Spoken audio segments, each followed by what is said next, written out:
Hi, I'm Sarah Richardson, former CIO and president of the 229 Executive Development Community, with a passion for empowering others to reach their full potential. Welcome to Flourish, where we delve into captivating career origin stories, sparking conversations that inspire, inform, and foster a sense of community. Join us as we explore the journeys that have shaped successful professionals and uncover the insights that can help you thrive in your own career path. Thanks for joining us. Welcome to today's episode of Flourish, where we delve into captivating career origin stories, sparking conversations that inspire, inform, and foster a sense of community.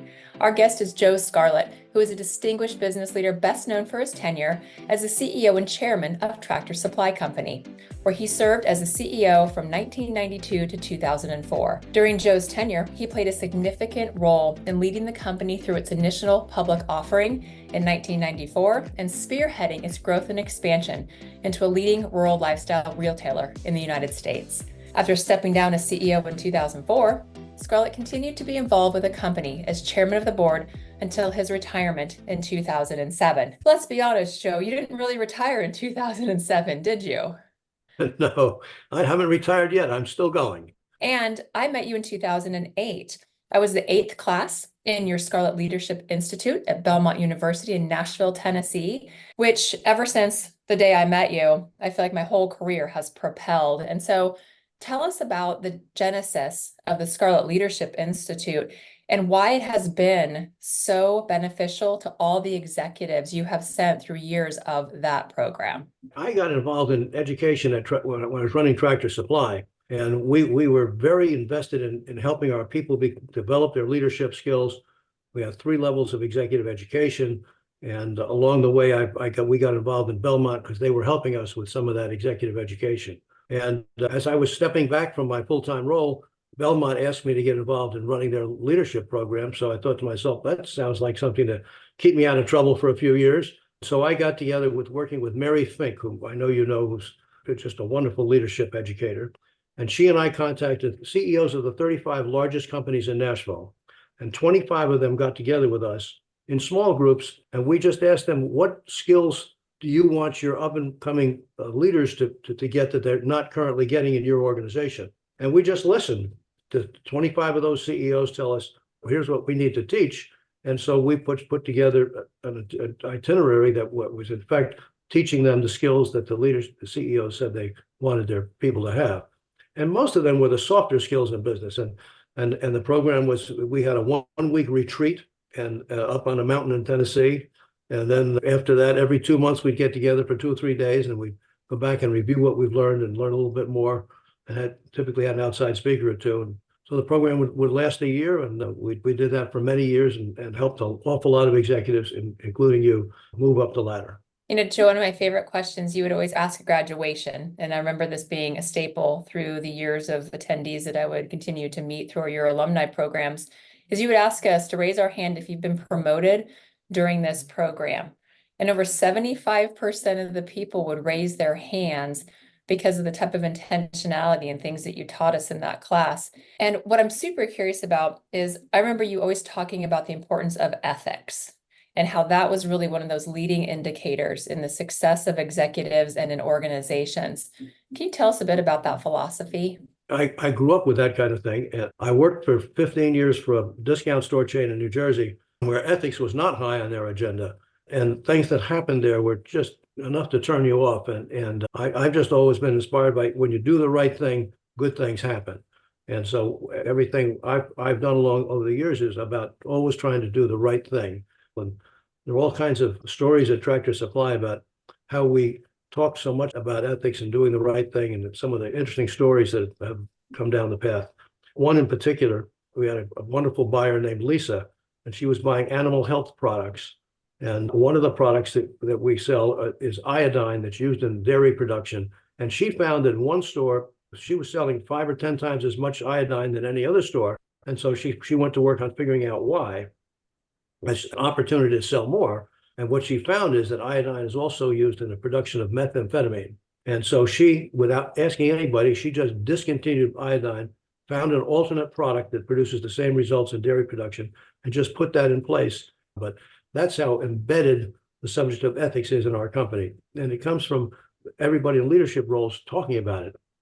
that all goes to the culture of empowerment in your organization. She didn't have to go and necessarily ask for permission to make that change. She believed it was the right thing to do, and she had the autonomy and the empowerment and the support to be able to go and do that under your leadership. Yeah, we're very focused on empowerment. One of the things that I preach a lot is about push decision-making down the ladder as best as you can.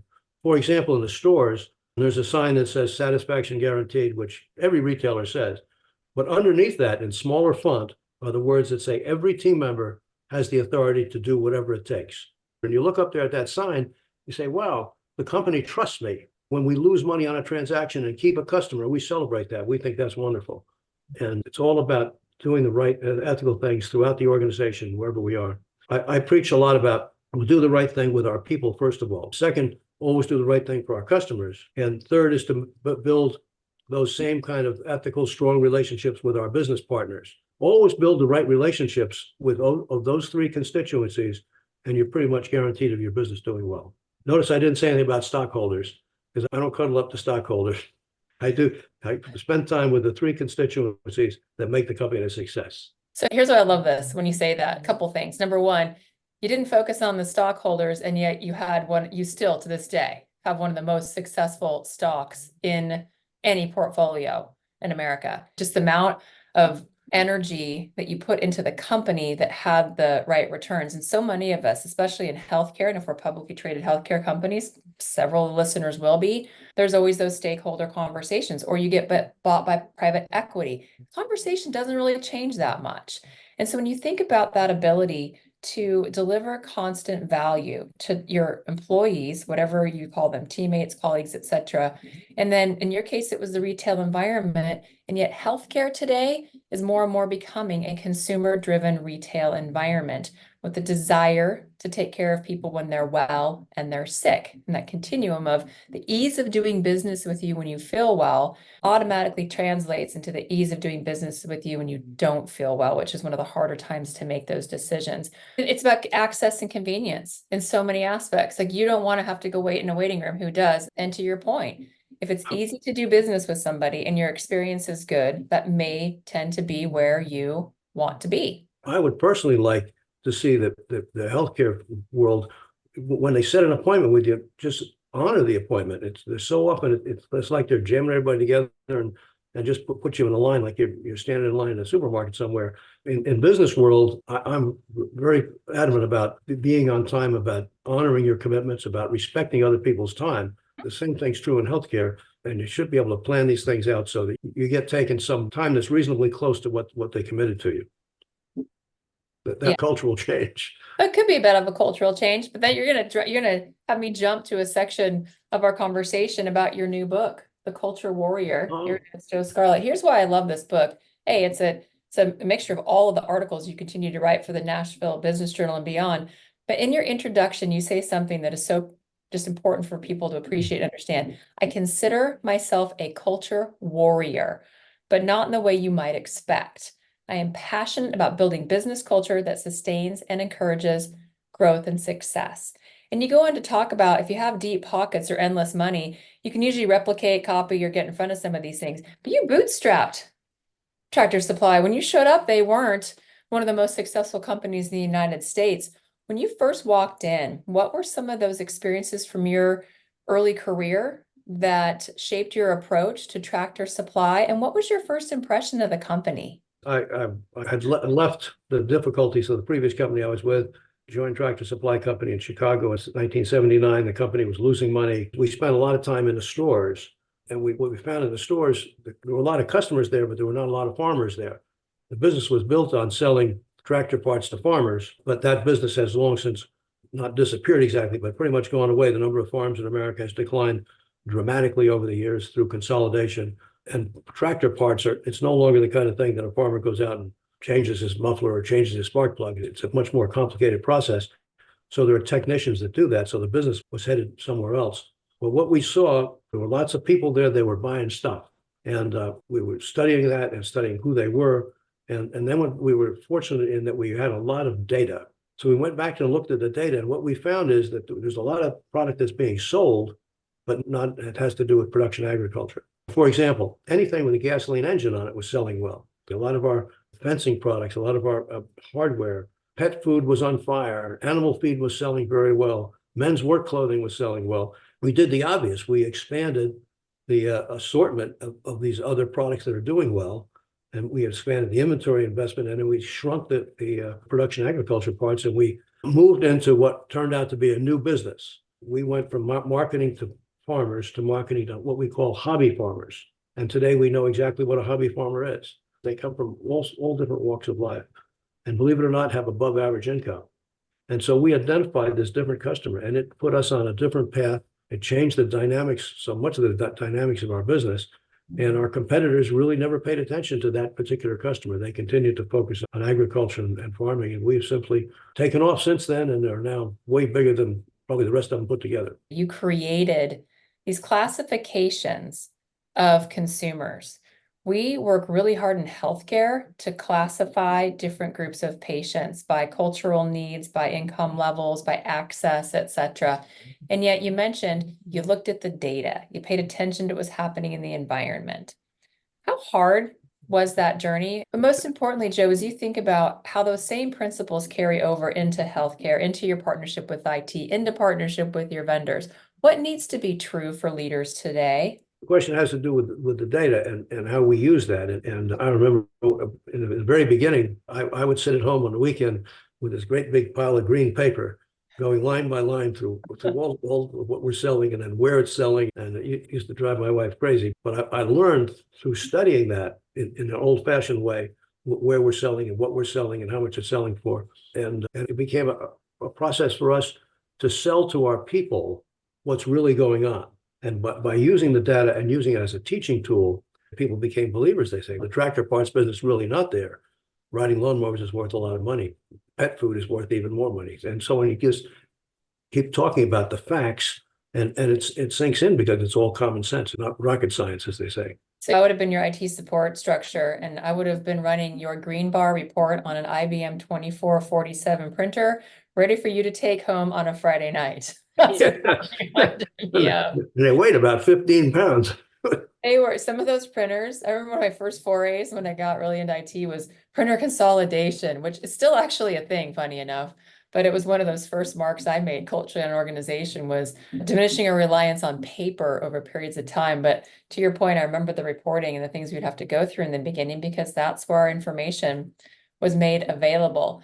So it hasn't always been the smoothest sailing. You had to have challenges as CEO. And how did you overcome them? What were some of the things that you thought in those moments, like, got to figure it out?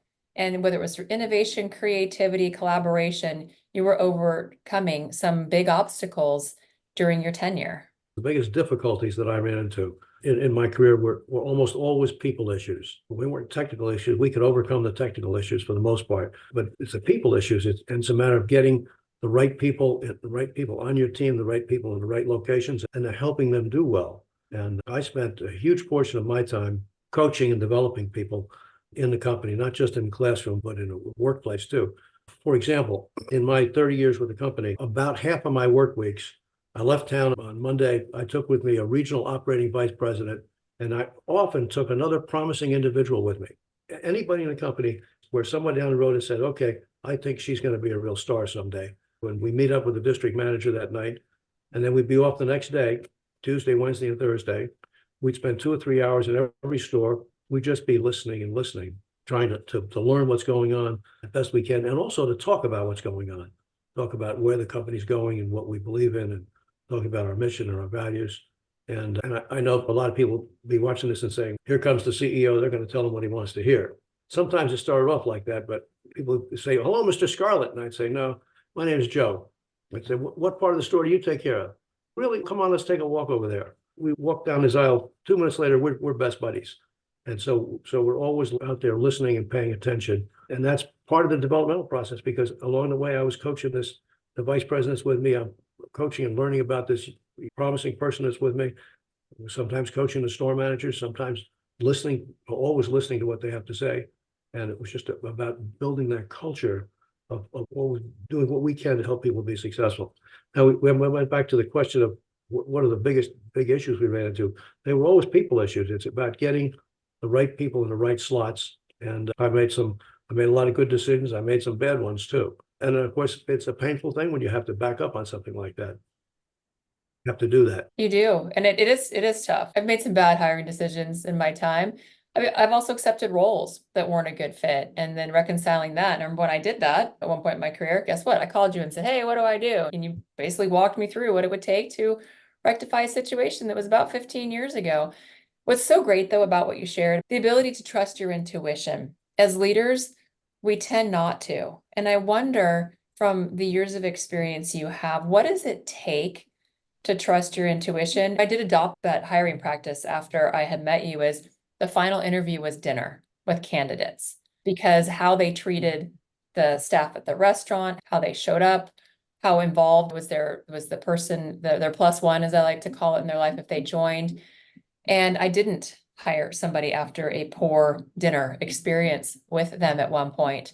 I'll go back to, why don't we trust our intuition? Why does it take us such a long time as individuals and leaders to just know if something's off, but you can't exactly identify what that, I call it a little bit of sense of ickiness is? How do we get better at making decisions based on the fact that we know something just feels a little bit wonky, for lack of a better term? I think often we're in a hurry to make a decision and we're under pressure.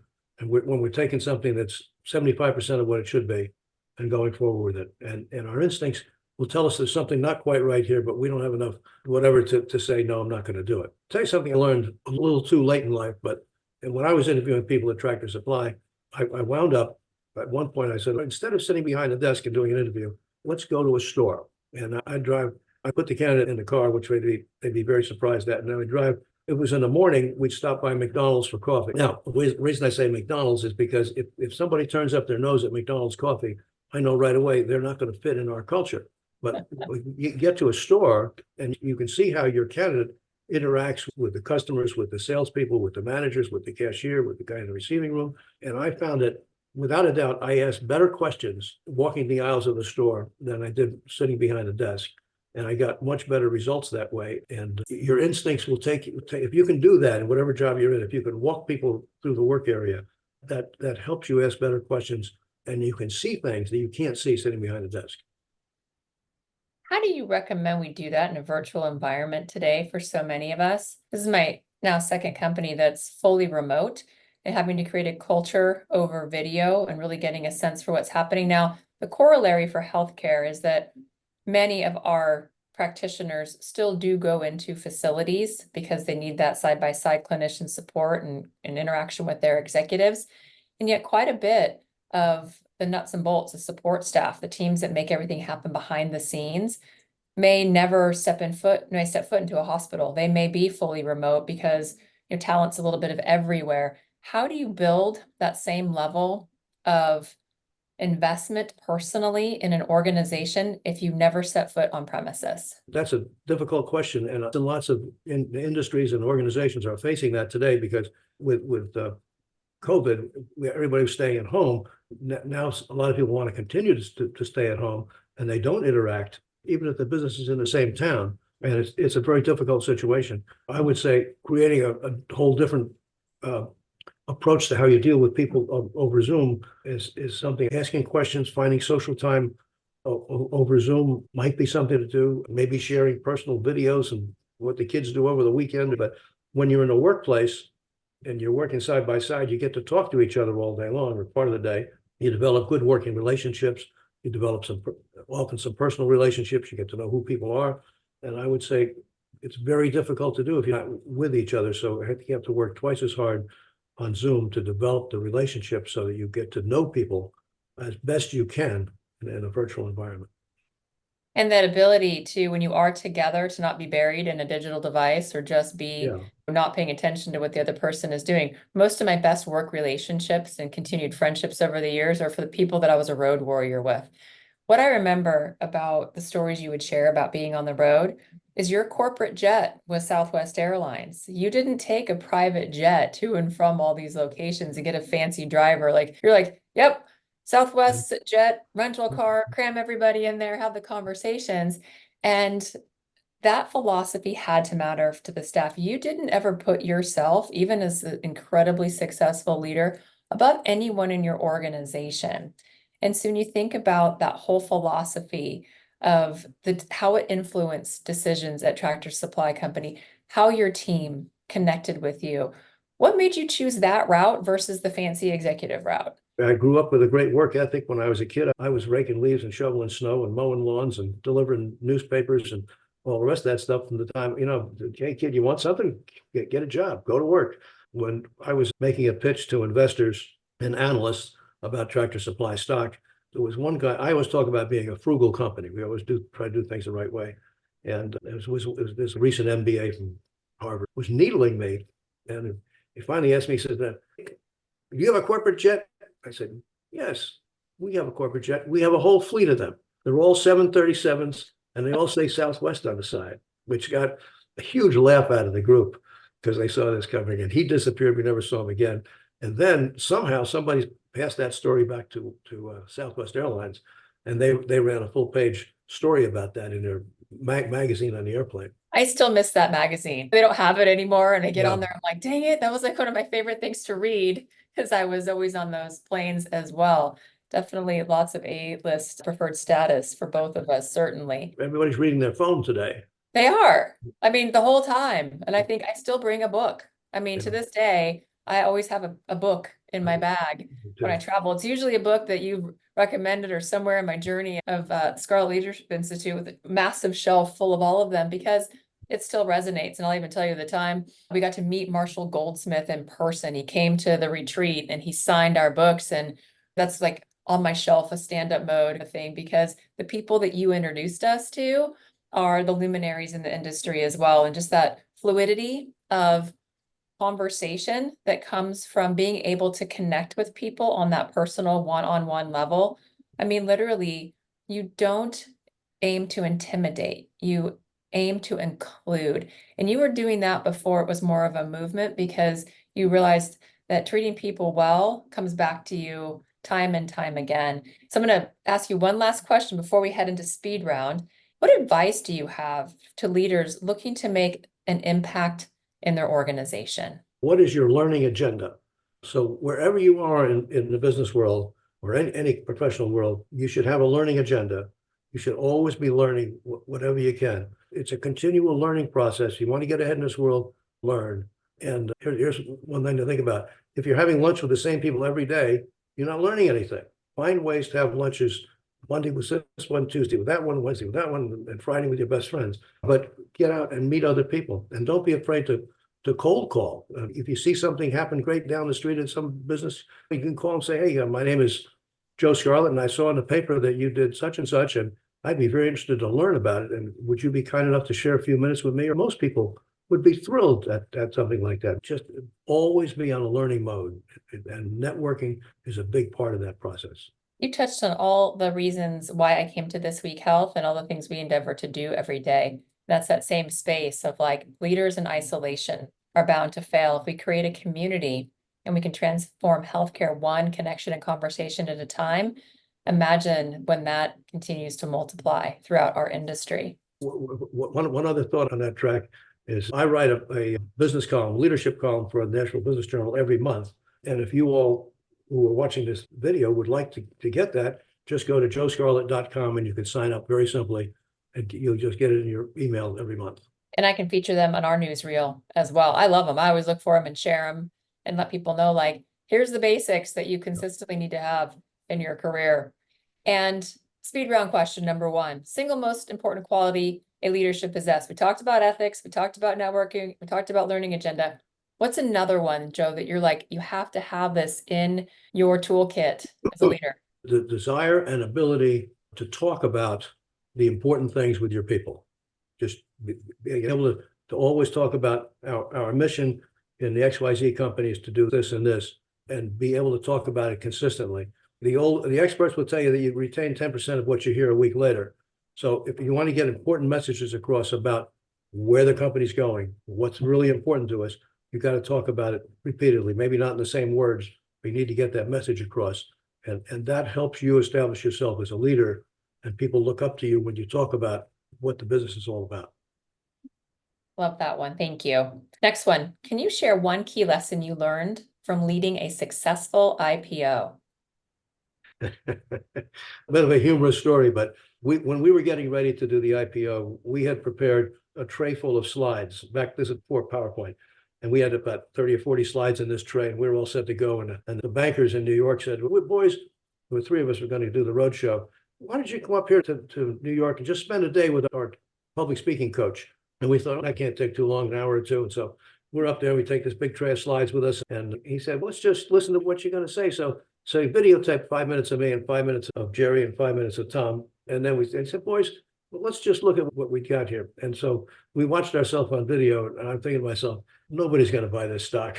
And we realized that we were giving a lot of data, but we weren't giving a real story. And we spent the whole day there with him, and we threw away 3/4 of the slides and put together a very crisp presentation that was a mere fraction of the time we originally had it planned for. And we went on the road, and we were oversubscribed by a factor of 6 after 2 weeks on the road. But it was all because we went and learned from a professional about how to make a presentation selling stock. I love that. Think about it. I remember producing transparencies in my early career, believe it or not, still. And so we think about whether it's transparencies or it's PowerPoint, it's not the content on the page. It's the story that you create around it. And all of that research is what creates the deck. At the end of the day, if you can't connect and really tell that story, then it doesn't matter how great your product is. People aren't going to buy it because it's not something that's an experience for them when they meet you. Love that. Okay, 2 more. What's the best piece of advice you've ever received about business leadership? The best piece of advice was from my predecessor at Tractor Supply, Tom Hennessy. He said, the number one motivator of people is recognition. And I became very recognition driven, and a whole company is very recognition driven. When you do something right, we're going to recognize you for it. You have to be sincere, of course, but recognition is the number one motivator. I remember I used to produce with my larger teams at HCA a newsletter every week to tell everyone the happenings. And I shared a copy with you and said, hey, do you mind providing some feedback on this format? And you said, yes, put the kudos first. And when I did that, my engagement rate of the team actually reading it and talking about it literally went up over 50% because they wanted to see what the good things that were happening. That small change in that format increased engagement by 50%. Okay, in one word, how would you describe the future of business leadership? Challenging. But when we look at the future of leadership, I think our business leaders, for the most part, are getting smarter and better at leadership on a regular basis. So I think the future looks, maybe I shouldn't say challenging, I think the future looks promising. And yet it'll be riddled with challenges. And if we are intentional about all the things that you've shared with us today, it may not seem such a tough hill to climb. Maybe those Sisyphus moments are mitigated by all of the amazing bits of wisdom that you shared with us today. I've enjoyed being with you. It's an interesting experience, and I hope that some of the things I've said can benefit the people who are watching this podcast.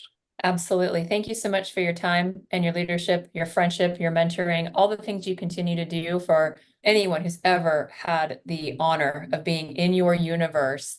Thank you for today and for years and years of all of those things as well. Thanks for tuning into Flourish, where we unearth the hidden gems of career journeys, illuminating paths to success and fulfillment. If you found value in today's conversation, please share it with your peers and leave us a rating and review wherever you listen to podcasts. We hope these stories are a catalyst of inspiration within you, propelling you forward in your own career odyssey. Stay connected, stay curious, and keep flourishing.